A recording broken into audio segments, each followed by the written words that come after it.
खूबसूरत घर खरीदा था। शहर के शोरगुल से दूर उन्हें एक शांत जगह की तलाश थी और यह घर उन्हें बहुत ही सस्ती कीमत पर मिल गया था। लेकिन जब वे पहली बार अंदर जाते हैं तो घर की हालत देखकर चौंक जाते हैं। धूल, जाले, टूटी हुई चीजें, जैसे यह घर सालों से खाली पड़ा हो। दोनों सफाई में लग जाते हैं। मैट खिड़की से पुराना कबाड़ फेंक रहा होता है और नादिया किचन साफ करते वक्त एक मरा हुआ पक्षी देखती है। वह उसे बाहर दफनाने के लिए ले जाती है, लेकिन तभी ऊपर की खिड़की से मैट उसे आवाज देता है। नादिया ऊपर देखती है और जब वापस नीचे नजर डालती है, वो पक्षी गायब हो चुका होता है। नादिया के चेहरे पर हैरानी साफ झलकती है। अभी तो यह यहीं था। उसी वक्त ऊपर कमरे में मैट को दीवार में कुछ अजीब लगता है। वह वॉलपेपर हटाता है और उसके पीछे एक पुराना रहस्यमयी दरवाजा नजर आता है। दरवाजा बंद है, लेकिन मैट को कबाड़ में एक चाबी मिल जाती है। वह चाबी लगाता है और दरवाजा धीरे धीरे छर्र की आवाज के साथ खुल जाता है। अंदर सिर्फ अंधेरा है, गहरा, घना, ऐसा जैसे कोई खालीपन सब कुछ निगल जाए।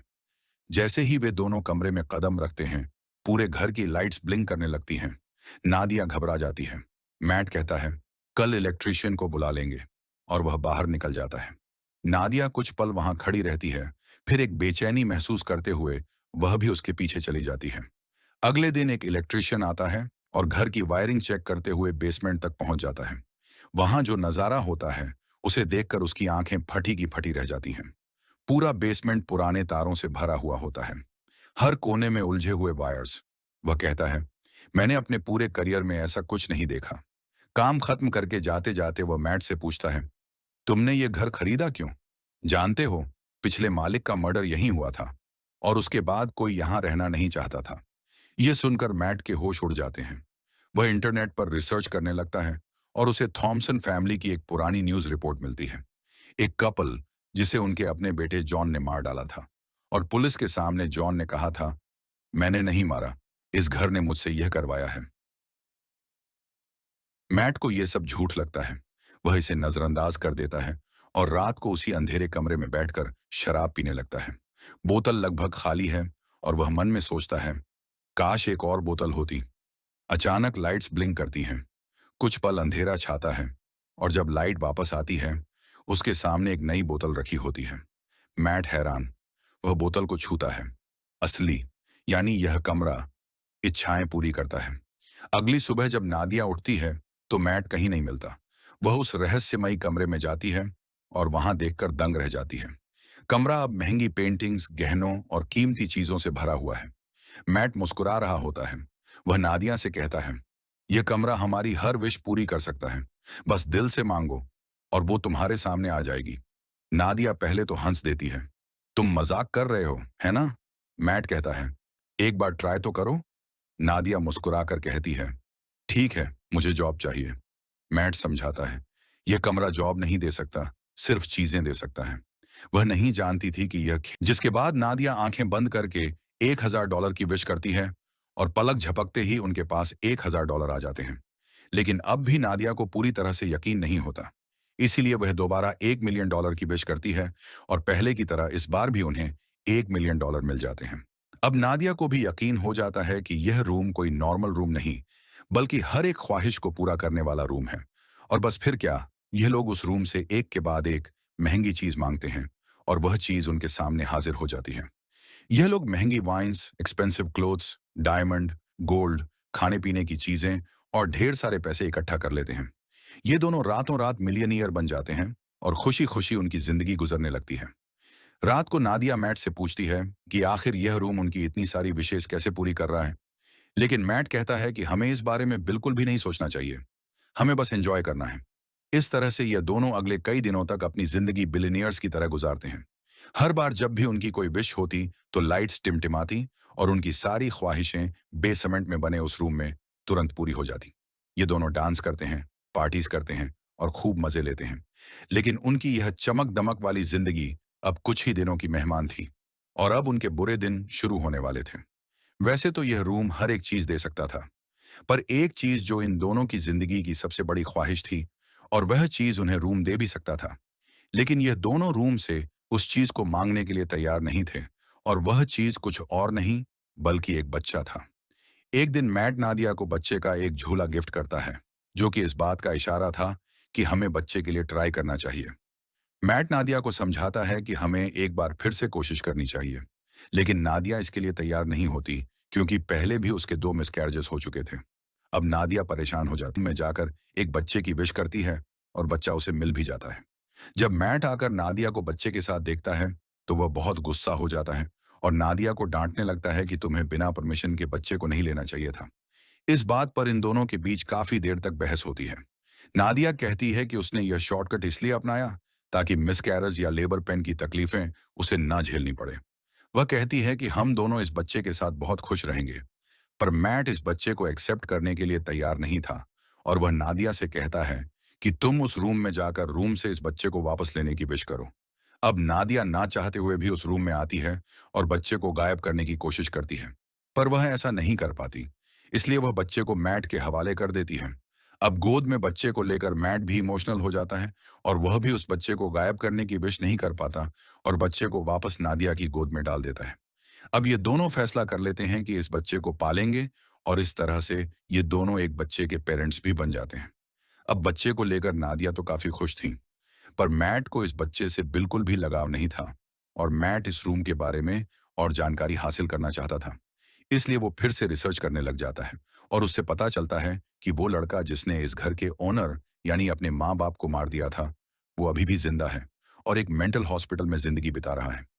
ये जानने के बाद मैट अपने विश के जरिए मांगे गए पैसों के ढेर से कुछ पैसे अपनी पॉकेट में रखता है और जॉन से मिलने के लिए निकल पड़ता है। हॉस्पिटल पहुंचने के बाद नर्स मैट से पूछती है, क्या तुम एक रिपोर्टर हो? क्योंकि पिछले 45 सालों से जॉन के लिए कोई भी परिवार का बंदा नहीं आया। यह सुनकर मैट झूठ बोल देता है कि मैं भी एक रिपोर्टर हूं। कुछ देर बाद जॉन आता है। जॉन बूढ़ा हो चुका था और जॉन पीछे वाले टेबल पर बैठकर मैट से कहता है, मुझे तुम्हारा ही इंतजार था। यह सुनकर मैट को कुछ अजीब लगता है और वह डायरेक्ट जॉन से पूछता है कि तुम इस रूम के बारे में क्या जानते हो और तुमने अपने मॉम डैड को क्यों मारा? तब जॉन कहता है कि मैंने अपने पेरेंट्स को नहीं मारा, बल्कि उस रूम ने मुझसे यह करवाया। इसके बाद जॉन मुस्कुराते हुए कहता है, मुझे पता है कि तुम अभी मजे कर रहे हो, खूब खाना पीना, महंगे कपड़े और एंजॉय, लेकिन जल्द ही इसकी कीमत तुम्हें चुकानी पड़ेगी। और जॉन मैट से कहता है, जितनी जल्दी हो सके इस घर को छोड़ दो। मैट को जॉन की दिमागी हालत ठीक नहीं लगती, इसलिए वह उसे वहीं पर छोड़कर घर लौटने लगता है। रास्ते में वह पेट्रोल पंप पर गाड़ी में पेट्रोल डालने के लिए गाड़ी खड़ी करता है। पेट्रोल डलवाने के बाद जब मैट एम्प्लॉय को यह देखकर वह परेशान हो जाता है और दूसरी जेब से एम्प्लॉय को पैसे पकड़ाकर सीधे घर पहुंचता है और सोचने लगता है कि जाते हुए उसने ढेर सारे पैसे अपनी जेब में डाले थे। फिर अचानक वह पैसे कहाँ गायब हो गए। अब इस बात को कंफर्म करने के लिए उसने रूम से विश के जरिए जो पैसे मांगे थे, वह उन पैसों को उठाकर बाहर खिड़की से फेंक देता है और देखते ही देखते वह पैसे अचानक गायब हो जाते हैं। इसके बाद मैट विश के जरिए मांगी गई एक पेंटिंग को उठाकर उसका आधा हिस्सा घर के अंदर रखता है और आधा बाहर। कुछ ही देर बाद जो हिस्सा घर से बाहर था वह राख में बदल जाता है और बाकी का हिस्सा वैसा का वैसा ही रहता है। यह देखकर मैट समझ जाता है कि वो लोग इस रूम से मिली किसी भी चीज को घर के बाहर नहीं ले जा सकते, नहीं तो वह सारी चीजें राख में बदल जाएंगी। मैट अब रूम की दीवार को तोड़ने लगता है ताकि उसे पता चल सके कि आखिर इस रूम में क्या छिपा है, पर दीवारों के अंदर उलझी हुई वायर्स के अलावा और कुछ भी नहीं था। हर जगह बस वायर्स ही वायर्स थी। दीवारों को तोड़ने के शोर से नादिया भी वहां पर पहुंच जाती है। नादिया बच्चे को गोद में लिए बाहर की तरफ जाने लगती है, पर मैट उसे बाहर जाने से रोक लेता है और कहता है कि बच्चे को बाहर ले जाना सेफ नहीं है। वह उसे असली वजह नहीं बता पाता, मगर खुद उसे पता चल चुका था कि जो कुछ भी उस कमरे से विश के जरिए मांगा गया है, उसे यहां से बाहर निकालने पर वह खत्म हो जाएगा। लेकिन मैट के मना करने के बावजूद भी नादिया बच्चे को बाहर ले जाती है। बाहर ले जाते ही बच्चा जोर जोर से रोना शुरू कर देता है और उसका कलर बदलने लगता है। यह देखकर नादिया भी चिल्लाने लगती है। नादिया की आवाज सुनकर मैट दौड़कर उसके पास जाता है और दोनों को उठाकर घर के अंदर ले आता है। और अब हम देखते हैं कि वह छोटा बच्चा अब छोटा बच्चा नहीं रहा, बल्कि वह कुछ ही सेकंड में 8 साल का लड़का बन चुका था। यहाँ मैट नादिया को सारी सच्चाई बता देता है कि वह रूम हमारी हर विश को पूरी कर सकता है, पर हम उसकी दी हुई चीजों को घर से बाहर नहीं निकाल सकते, वरना वह चीजें पुरानी होकर राख में बदल जाएंगी। यह सुनकर नादिया को बहुत दुख होता है और अब ये दोनों डिसाइड करते हैं कि इस बच्चे को घर में ही रखेंगे, कभी भी बाहर जाने नहीं देंगे, नहीं तो वह मारा जाएगा। इस तरह से दिन गुजरते हैं। नादिया बच्चे को घर के अंदर ही सब चीजें सिखाती है। वह उसे अपना बेटा मानती है और इस बच्चे का नाम रखती है शेन। शेन बाकी बच्चों से काफी अलग था। वह किसी की भी बात नहीं मानता और ना ही उस पर किसी बात का असर पड़ता। उसकी हरकतें बिल्कुल भी बच्चों जैसी नहीं थीं। खाने के दौरान वह बर्फ खाया करता था, लेकिन इन सब हरकतों के बावजूद भी नादिया शेन से बहुत ज्यादा प्यार करती थी। नादिया शेन को समझाती है कि वह घर के बाहर नहीं जा सकता, क्योंकि बाहर खतरनाक लोग हैं जो उसे मार देंगे। यह सुनकर शेन बहुत मायूस हो जाता है और घर के अंदर कभी खिड़की तो कभी दरवाजे से बाहर की दुनिया देखता है। नादिया जब भी घर से बाहर निकलती या फिर घर के अंदर आती, तब वह दरवाजे में ताला लगा दिया करती, ताकि शेन घर से बाहर ना निकल सके। एक दिन जब शेन घर में स्नो ग्लोब से खेल रहा था, तभी वहां पर मैट आता है। अब क्योंकि मैट को शेन से बिल्कुल भी लगाव नहीं था, इसलिए वह शेन को डांटता है कि तुम्हें यहां पर नहीं खेलना चाहिए। डर के मारे शेन के हाथ से स्नो ग्लोब नीचे गिरकर टूट जाता है। शेन को मैट के इस बर्ताव से बहुत दुख होता है। रात को शेन उन दोनों के कमरे के पास जाकर चुपके से नादिया और मैट की बातें सुनने लगता है। वो दोनों उस रूम के बारे में बातें करते हैं। यह सुनकर शेन को शक होने लगता है कि जरूर उस रूम में कुछ ऐसा है जिससे मैं अनजान हूं। वह सोचता है कि पता नहीं ये दोनों मुझे क्यों घर से बाहर नहीं जाने देते और उस रूम से दूर रहने को कहते हैं। इसलिए शेन टॉर्च उठाकर घर की जांच पड़ताल करने लगता है और आगे बढ़ते हुए वो सीधा बेसमेंट तक पहुंच जाता है, जहां ढेर सारी उलझी हुई वायर्स थी। उन सब से गुजरते हुए आखिरकार वो उस रूम तक पहुंच जाता है और यहां उसे सारा राज पता चल जाता है। रात भर पूरे घर में लाइट्स ब्लिंक होती रहती हैं, पर मैट और नादिया नींद में होने की वजह से कुछ नोटिस नहीं कर पाते। अगली सुबह जब मैट की आंख खुलती है, तो उसे अपने बगल में एक नया स्नो ग्लोब पड़ा हुआ दिखता है और इसके साथ ही टूटा हुआ ग्लोब कुछ दूरी पर उसे दिखाई देता है। यह देखकर वह परेशान हो जाता है कि आखिर यह नया ग्लोब किसने बनाया। मैट सीधा नादिया के पास जाता है और उसे जगाकर पूछता है कि क्या तुमने इस ग्लोब को उस रूम से विश करके मांगा जिस पर नादिया कहती है? नहीं, मैंने इस ग्लोब की विश नहीं की। तभी उसी वक्त लाइट्स को ब्लिंक होता देखकर वह समझ जाता है कि यह सारा काम शेन का है। ये दोनों तेजी से उस रूम की तरफ भागते हैं और वहां जाकर यह दोनों हैरान रह जाते हैं।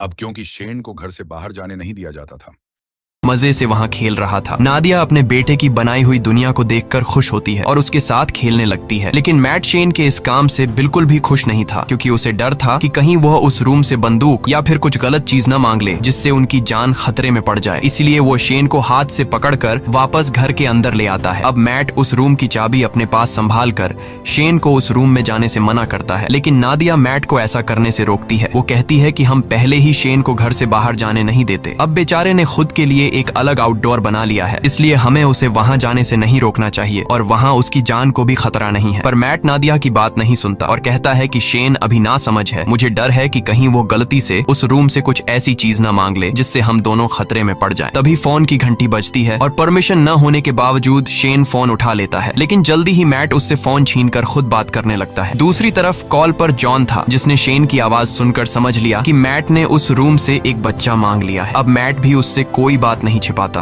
और कहता है कि हम इस बच्चे से अपनी जान कैसे छुड़ाएं। इधर किचन में रखे दूसरे फोन से नादिया इन दोनों की सारी बातें चुपके से सुनने लगती हैं। जॉन उसे अपनी सच्चाई बताता है कि मैं भी उस रूम से विश के जरिए मांगा गया हूँ। वो बताता है, मैंने अपने पेरेंट्स को इसलिए मारा क्योंकि मुझे भी बाहर की दुनिया देखनी थी, लेकिन जब मैं घर से बाहर निकलता तो मेरी उम्र बढ़ने लगती और जब मैंने रूम से पूछा तो उसने मुझे बताया कि अगर तुम्हें इस घर से बाहर निकलना है तो तुम्हें उस इंसान को मारना होगा जिसने विश करके तुम्हें मांगा है। इसीलिए मैंने विश करने वाली औरत को मार दिया और उसके साथ उसके हस्बैंड को भी मार दिया। यही वजह है कि आज मैं जेल में हूँ। वो मैट को बताता है कि मेरी और शेन की कहानी एक ही है। अगर तुम्हें शेन को बचाना है और उसे बाहर की दुनिया दिखानी है तो तुम्हें उस इंसान को मारना होगा जिसने शेन को विश करके मांगा था। अब अगर शेन को विश करके तुमने मांगा है तो तुम्हें अपनी कुर्बानी देनी होगी, और अगर तुम्हारी वाइफ ने शेन को मांगा है तो फिर तुम्हें उसे मारना होगा। और ये सारी बातें दूसरी तरफ कॉल पर नादिया भी सुन रही थी। नादिया ये सारी बातें सुनकर बहुत ज्यादा दुखी हो जाती है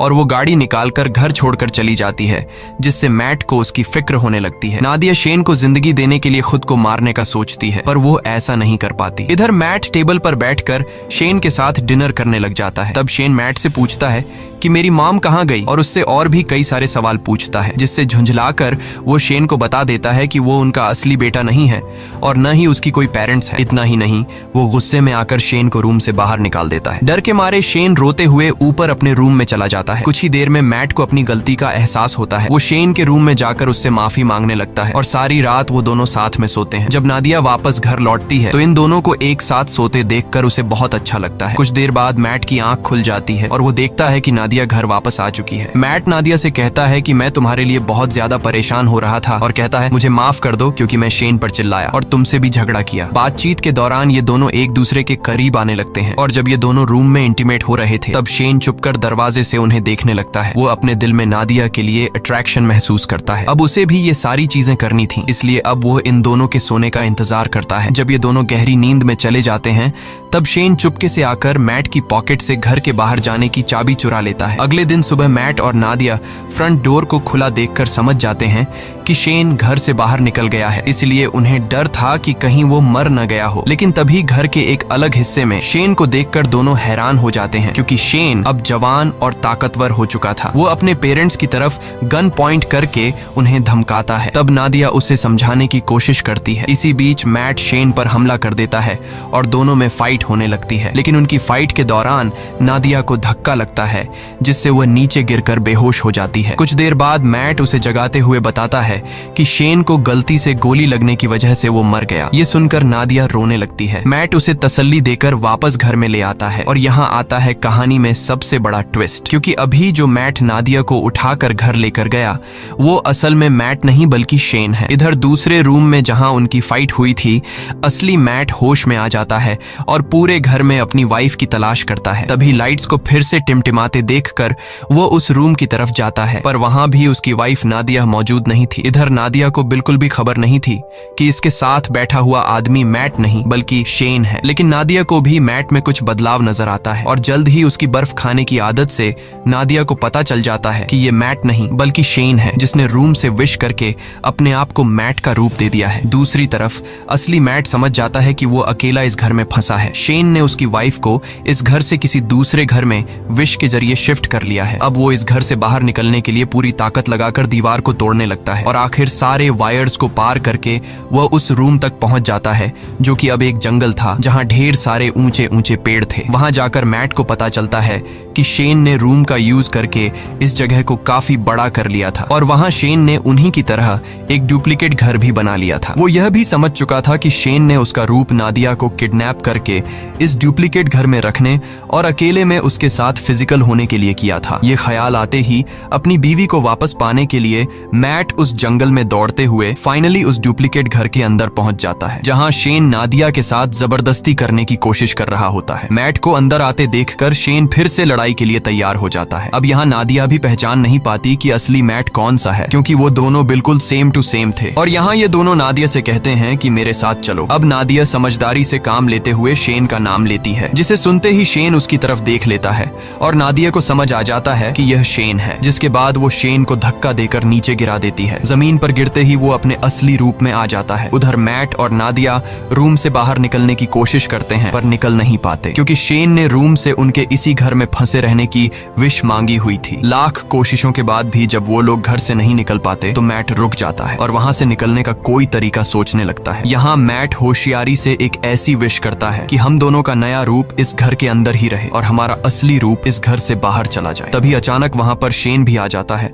और मैट को चाकू घोंपकर मार डालता है। इसके बाद वो नादिया को समझाने लगता है कि तुम मैट को भूल जाओ और मेरे साथ रहो। लेकिन इन्हीं बातों के दौरान उसे एहसास होता है कि यह दरअसल मैट और नादिया के क्लोन है, जबकि असली मैट और नादिया दौड़कर रूम के बाहर जंगल की तरफ भागते हैं। यह देखकर शेन बहुत गुस्सा हो जाता है और तेजी से उनके पीछे दौड़ने लगता है। यहाँ यह दोनों असली घर में पहुंच जाते हैं। जब शेन भी असली घर में पहुंचता है तो वो दौड़कर मैट पर अटैक कर देता है, लेकिन यहाँ मैट समझदारी से काम लेते हुए शेन को कसकर पकड़कर अपने साथ घर से बाहर निकाल लेता है। शेन अपनी जान को खतरे में देखकर वापस दरवाजे की तरफ भागता है, पर अंदर घुसने से पहले ही नादिया दरवाजा बंद कर लेती है। अब यहाँ शेन नादिया को बहकाने की कोशिश करता है। वो कहता है, प्लीज मॉम, मेरे लिए दरवाजा खोल दो। लेकिन नादिया अब समझ चुकी थी, इसलिए वो रोते हुए शेन को बूढ़ा होते देखती है। धीरे धीरे उसकी बॉडी गलने लगती है और आखिर में वो राख में बदल जाता है। नादिया उसके पास आती है और उसकी बॉडी से बनी हुई राख को हाथ में उठाकर रोने लगती है क्योंकि नादिया ने उसे अपना बेटा माना था। इसके बाद मैट नादिया के पास आता है